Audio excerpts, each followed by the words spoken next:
Hometown hero and fan favorite one moment, scapegoat and loser the next. When it comes to the duplicitous nature of Lions fans, especially the fake ones, they have no problem tearing down perhaps one of the biggest reasons for the Lions' success. We're going to talk about it, and it's about to get heated. Stay tuned. What are we? What makes us what we are and what we're going to be? It's grit. It's what we started with last year, guys. Doesn't matter if you have one ass cheek and 3 toes. I will beat your ass. Can definitely compete with the big dogs. 10-5 end zone touchdown Detroit Lions. You guys are unbelievable, man. I'm telling you. We are driven by Detroit. Hello, Detroit Lions friends, fans, and family members. Welcome on back to yet another episode of MCM Motor City Mania. I'm your host, David T. Pike. And as always, we're diving on in. My friends, for those that are the true Lions fans, for those that have been loyal, stayed loyal, remained loyal through and through, have not turned negative, have not torn down this team, torn down our players, you guys, this episode does not have anything to do with you. So understand exactly who I am referring to with this episode. Understand who I single out with this episode. Understand who I take all of my pent-up venom, all of my pent-up rage at with this episode. It's those fake-ass, duplicitous, traitor Lions fans who quite literally flip-flop on a literal whim and on a dime. This is going to be probably one of, if not for sure, my most heated episode I've ever made. Because I'm going to tell you this right now. I'm just going to say it right now. I'm going to be saying quite a lot in this episode that is not my norm. So I'm going to get it out of the way right now. I apologize for my language. I apologize for how I'm going to be with this episode. Because now, these fans, these fake-ass, traitorous Lions fans, I am letting them have both barrels. They're going to get all of my wrath. Let me just put it out there for what it is. I can understand, fans being upset, disappointed, pissed even, about us losing the game against the Commanders. I truly can. I really do. But there's a really razor-thin fine line between being upset, being critical, between being just an absolute negative Nancy who does nothing but tears down the team that you supposedly call yourself a fan of. And ever since that loss Saturday night, I have seen nothing but those types of fans come crawling out of the woodwork like damn cockroaches. And I mean that with all sincerity. And I have no qualms about saying it. Because you want to know why? A cockroach is an animal, a bug, that thrives in darkness. Because what do cockroaches do? When the lights turn out and things are at their darkest, they come crawling out of the woodwork. They're everywhere. But as soon as you flip that light switch on and there's now light, there's brightness, there's hope, what do? They scatter. That's what we have right now, is these fake-ass cockroach Lions fans that want to say they're the true Lions fans, that want to say that they've been loyal forever and a day. You're not. And I know exactly why I'm saying this, because I've had this conversation before. I truly have. I have had Lions fans that have taken great offense to me saying this in the past, and they're like, I've been a Lions fan since ever and a day. I've been there before you were born. I've been a season ticket holder. I've spent thousands. I don't give a damn about your freaking money. I don't give a damn how long you've been a season ticket holder for. Because I'm going to say this right now. If money was an indication of loyalty, then you know what? Mercenaries could say they're loyal to any country so long as they pay them the highest bid amount. Money has not a damn thing to do with loyalty. You want to know what loyalty is? Is when things are at their worst, you still don't turn sour on somebody. You still don't turn your back on somebody. You still don't tear them down just because you are pissed off. And you know what? I've not seen that.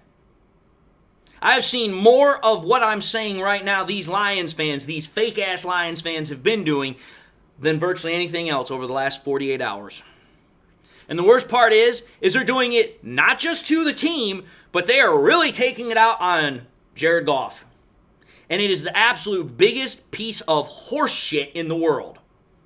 Again, I told y'all I was not going to be reserved with this episode. I was not going to be, dainty with a napkin about this episode. I'm giving both barrels because I've had it.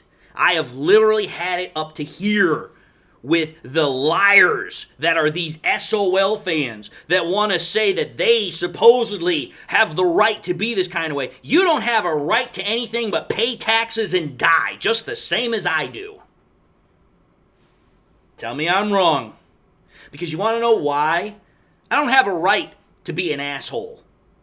But you know what? If I choose to be, then that's a different story.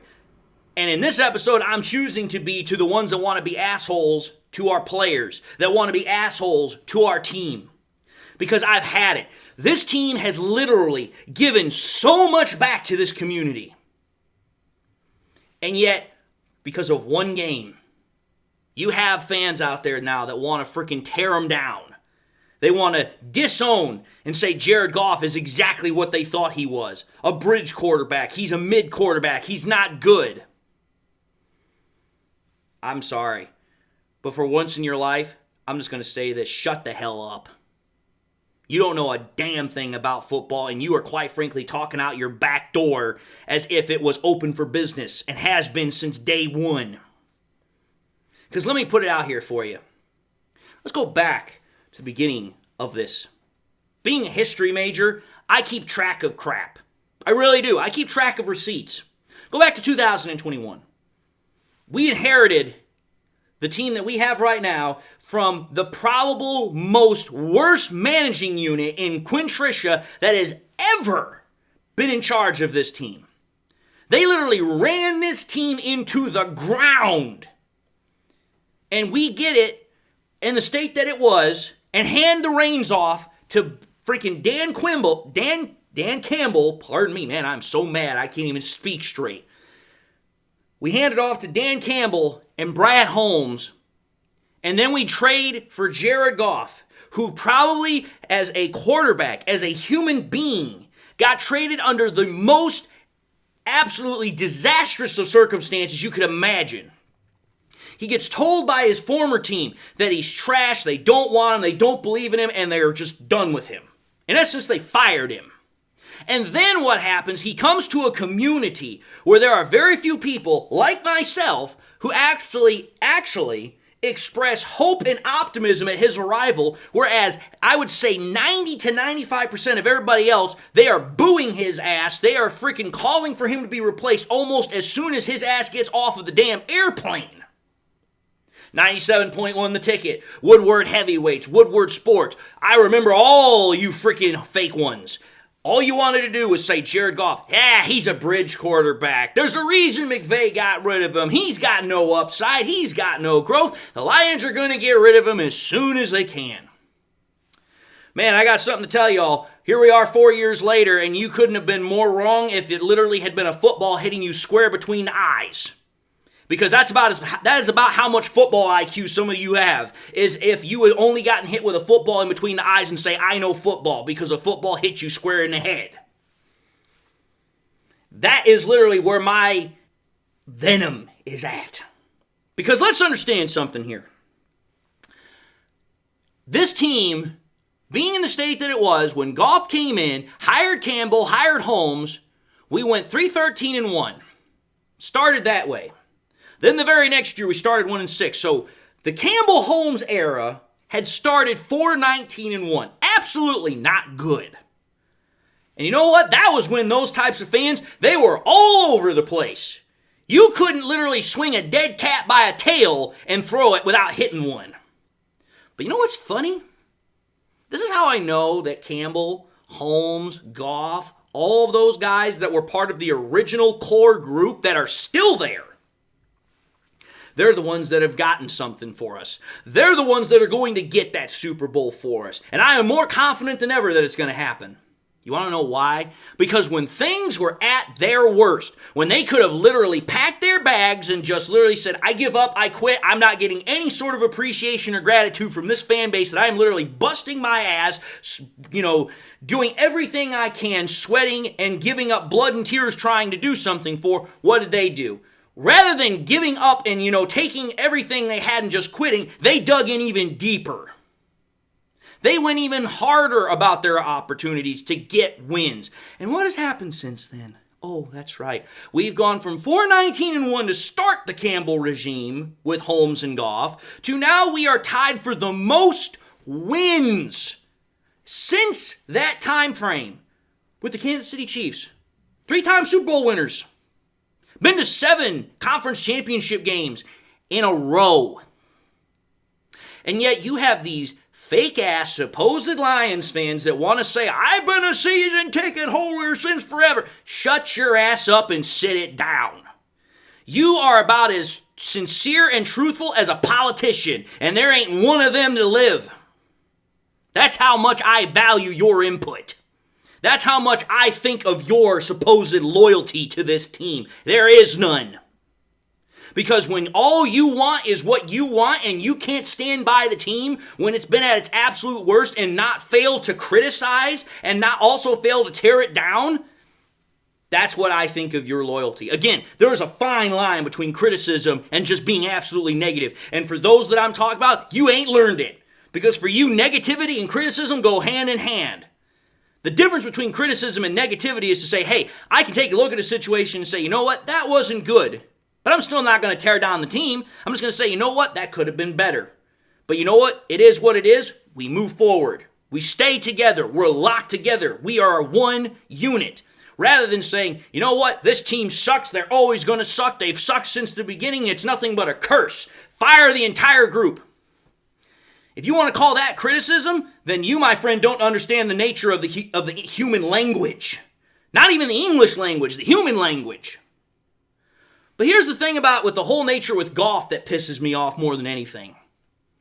Jared Goff comes in here, and what does he do? He doesn't blame anybody. He doesn't go after the media that goes after him. What does he do? He just goes to work every single day. He works his ass off. And think about it. For those who said that Goff had no upside from the word that he got here, from day one, what has Goff done? Every single season that he's been here, he's gotten better and better and better and better. In fact, let's just put this into perspective. Not only am I a history major, and not only am I a history buff, I'm a stats wizard. Let's think about this. Since Jared Goff has been here, Jared Goff has quite literally put up these numbers. Jared Goff has got the 4th most passing yards since 2021. He has the fourth highest completion percentage. Pardon me. He has the 2nd most passing yards. He is tied 4th in pass per average per throw. He's got the 4th most passing touchdowns. He's also got the 4th highest passer rating. Oh, and let's just put this into further perspective here, because if you think that that's all I'm going to bring to the table, you are dead wrong. Let me show you this one too.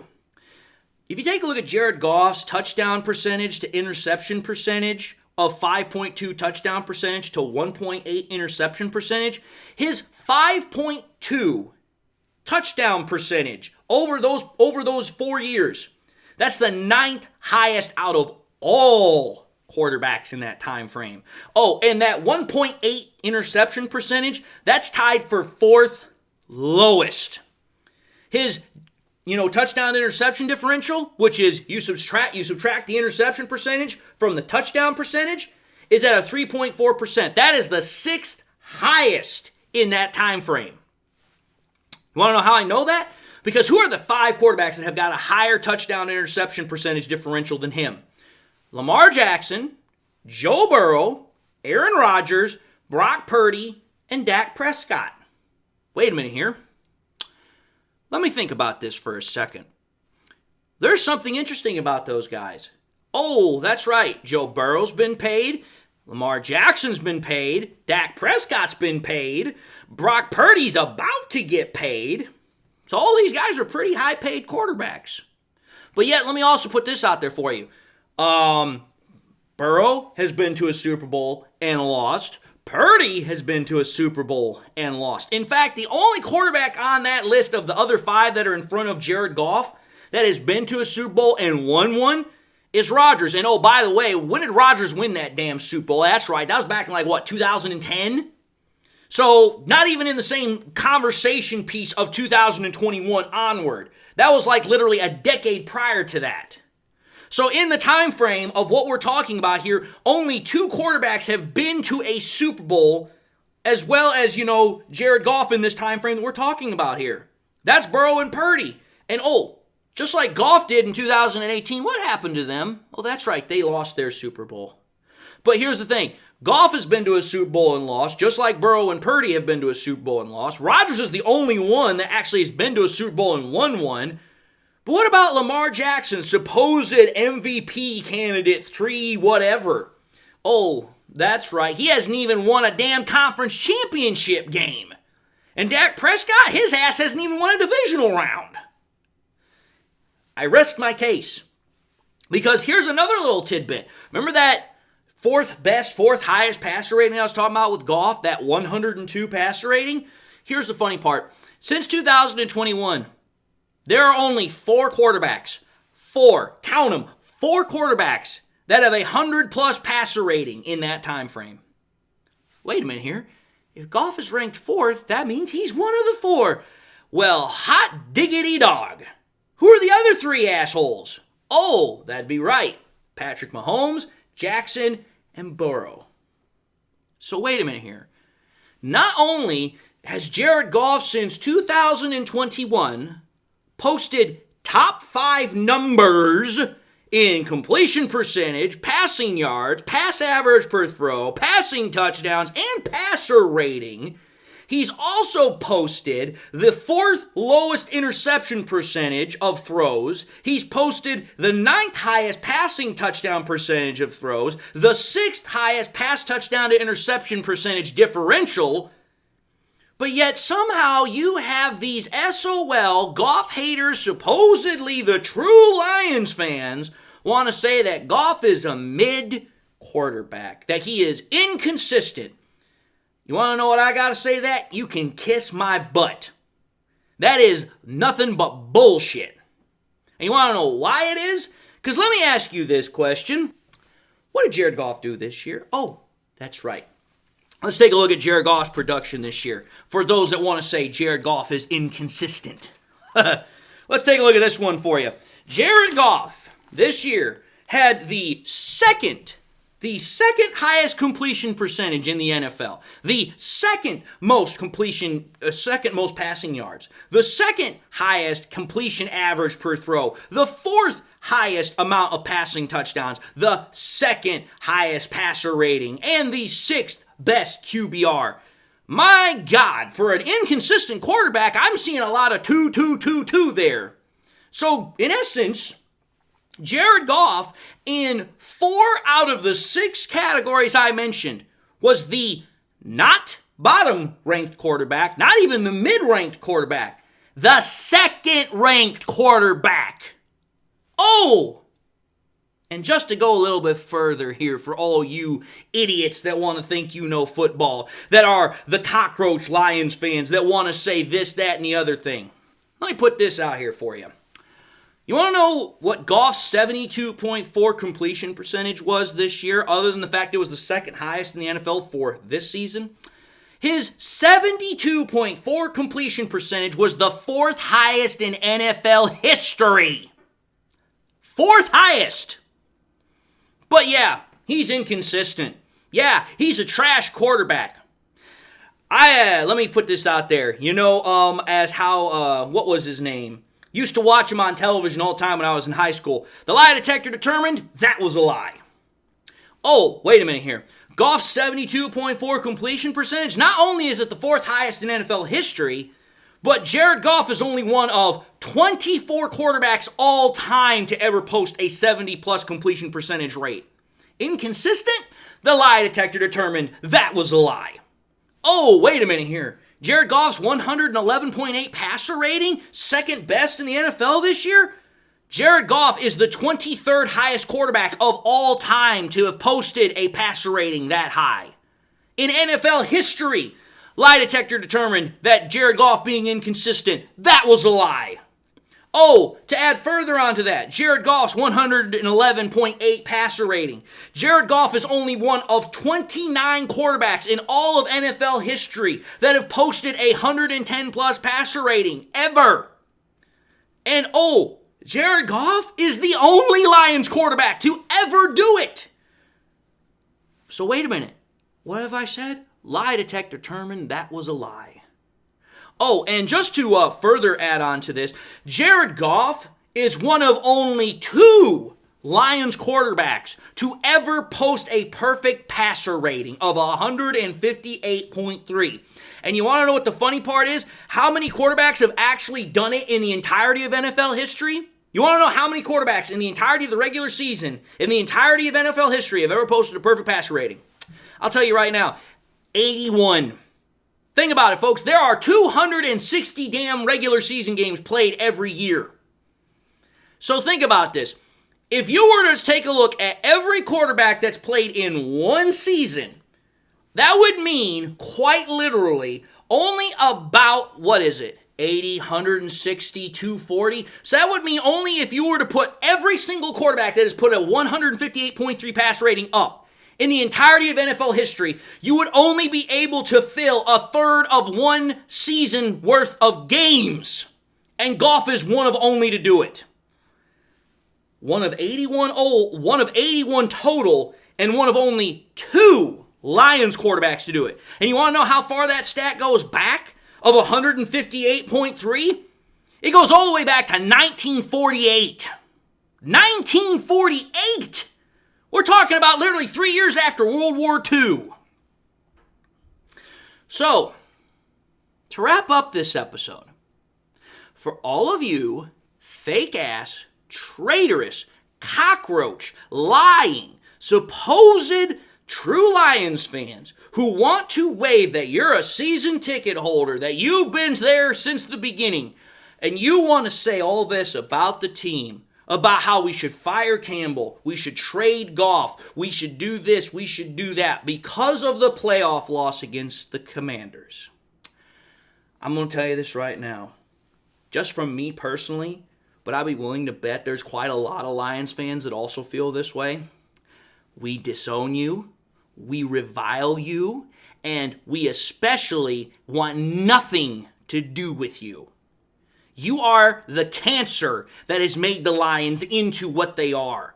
You are the reason why we as a team have had to struggle as long as we've had. You can blame ownership from times past, but you know what? That's times past. We're talking about right now. You want to know what the biggest reason why the Lions are continually in the muck and the funk that we're in? It's because of you fake-ass Lions fans, you traitorous Lions fans who have no idea of the meaning of the word loyalty. It's all right to criticize. It is not all right to be negative. It is not all right to tear down. Because that same quarterback, Jared Goff, that has done nothing but give back to this community, so much so that he's given back to this community, he's been a Walter Payton Man of the Year award nominee twice. Twice! And not just twice, 1 year and the next. 2 years running. The same man that has given so much back to this community. Remind me, what did Penei Sewell Probably one of the best Lions players that we're ever going to have. And Frank Ragnow say about Jared Goff. Well, that's right. Penei Sewell said that those that want to tear down Jared Goff and put the blame of the Commanders' loss solely on him, what was his word? Oh, that's right. Bullshit. And what did Frank Ragnow say? He said, I will ride or die with Jared Goff until I die. So let me put it to you this way. For you fake-ass Lions fans that want to tear down Goff, that want to tear down this team because you didn't get what you wanted, which let me tell you something, if you've lived life as long as I have, which ain't that long, oh, wait a minute, what's that phrase about life? Oh, that's right, you don't always get what you want.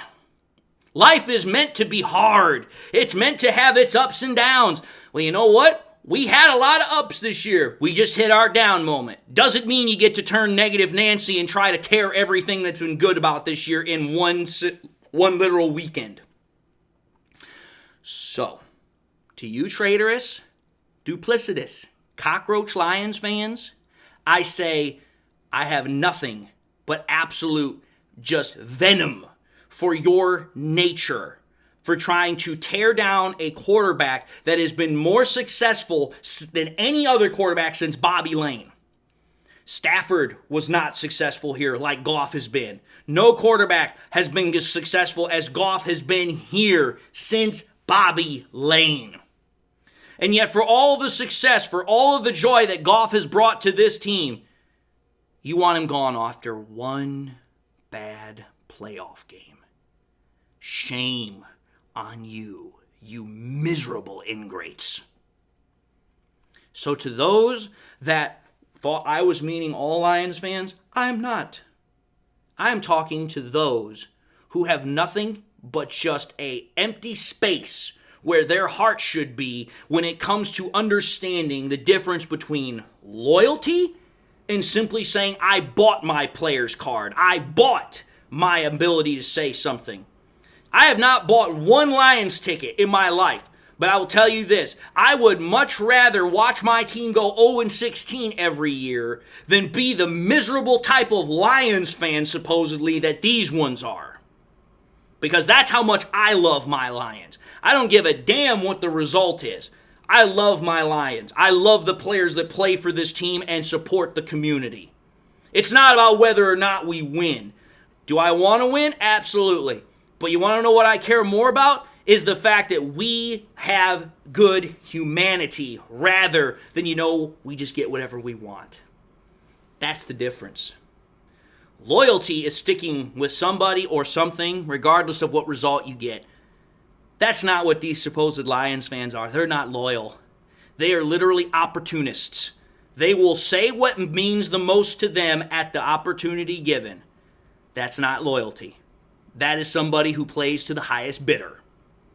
So you know what? If all you care about is winning and all you care about is whoever's winning, then I got news for you. Why don't you buy 32 different hats and why don't you buy the most popular jersey of all 32 teams so that way no matter who's winning, you can put on that hat and you can put on that jersey and say, yes, I'm a fan of this team. When inside you know you really aren't. You just chase crowds. So, having said that, I'm going to end this episode and say thank you all for watching another episode of MCM Motor City Mania. If you like what you saw, by all means, I highly encourage y'all to watch the next episode. Also encourage y'all to do one of these three things. Like, comment, and subscribe. I sincerely doubt there are going to be a lot of people that are going to like this episode, but you know what? I'm the type of person that the truth needs to be said. And this was one of those that needed to be said no matter how ugly it was. So, if you do actually like it, and if you hadn't subscribed before, not only do I ask you to subscribe, but I ask you to please hit that bell notification icon so that way you never miss any more content I push out. Also ask you to share the content as well. And with that being said, whether this is the first time you've watched me or whether this is the upteenth time you've watched me, I hope y'all not only got something new out of the content, but you also learned something from the content. I also ask that you do not let these fake-ass Lions fans, these fans that try to steal away everybody else's joy so that way they can be as miserable as they are, do that. Because our joy is invaluable. Our joy is something that is beyond any sort of worth on this planet. Don't let them take it away from you. So with that being said, God bless, my friends. And until the next time we meet, I'll see you all in the next episode. Detroit.